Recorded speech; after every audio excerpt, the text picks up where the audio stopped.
So yes, absolutely. Software is actually very, very important right now. This is why we've seen not much competition historically, right? There have been hardware products that compete with NVIDIA's GPUs all along, right? From different vendors, from startups, from Intel, but none of them have gotten traction, and the reason for that is the software ecosystem behind them has been horrible. NVIDIA, supported and released CUDA very early on.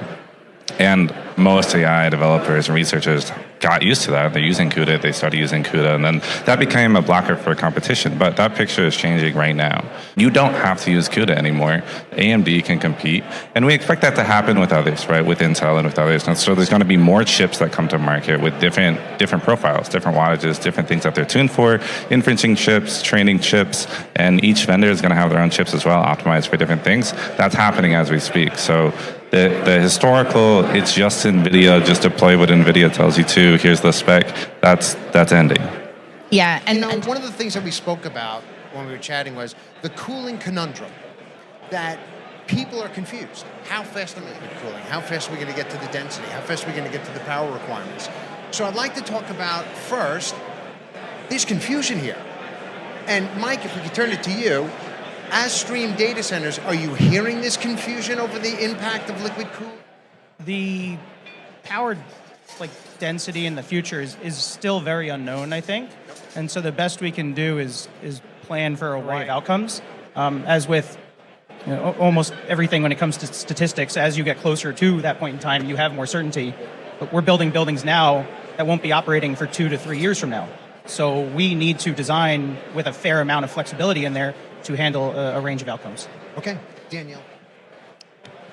The pressures from some of our IT workloads are escalating. Where and by how much is highly individual. And standards are developing. Standards are catching up. Yeah, flexibility is best if you want to build a data center today that's going to last you 15, 20 years and make a good return with precious little guidance ahead of you. We talk about these mainstream server CPUs, 350 to 400 watts each. Why do we tolerate that much heat coming out of one chip? It's because if you are in a position to load that chip up and use it at high utilization, it's actually very efficient in terms of work produced per watt. Anybody who's in a position to load those servers heavily and really work them, they could really revolutionize the efficiency of their IT workload if they're now at that background level of 5 to 10 kilowatts per rack. A bit of an additional challenge when you look at the mainstream server CPU market. So GPU-based machines have been up at that 500, 600 watt mark for a few years. New Year's 2023, I believe, was right around when Intel and AMD both broke the 350 watt mark for server CPUs. Product roadmaps have confirmed those are going to go up to 500 or 600 watts. We see immersion cooling vendors already testing assisted technologies to handle 800 watts on a server chip. So AI is having an indirect effect there where it's affecting what operators and what data center operators are expecting to be able to handle from not just GPUs but CPUs.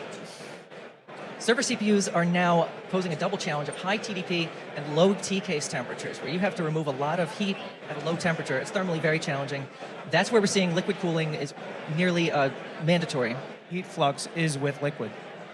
So if you're not building facilities today that have the ability to install heat exchangers to make that tech loop, you're just going to get left behind, sort of, right? For 7 years, we need about 50 gigawatts in the next 5 to 7 years to satisfy cloud and AI demand, which is just staggering, which is a lot of CapEx, right?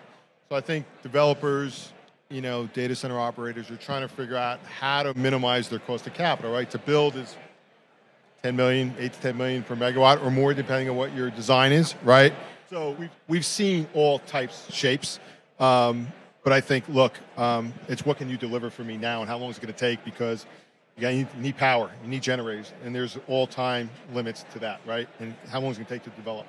So speed to market is really important. And what we're seeing today is campuses, right? Years ago, we would see single sites, right? So now there's more value in having campuses, multiple buildings where you take down large pieces of land and you have expansion options, right? It's good for the investor. It's good for the tenant. It's good to grow with your customer.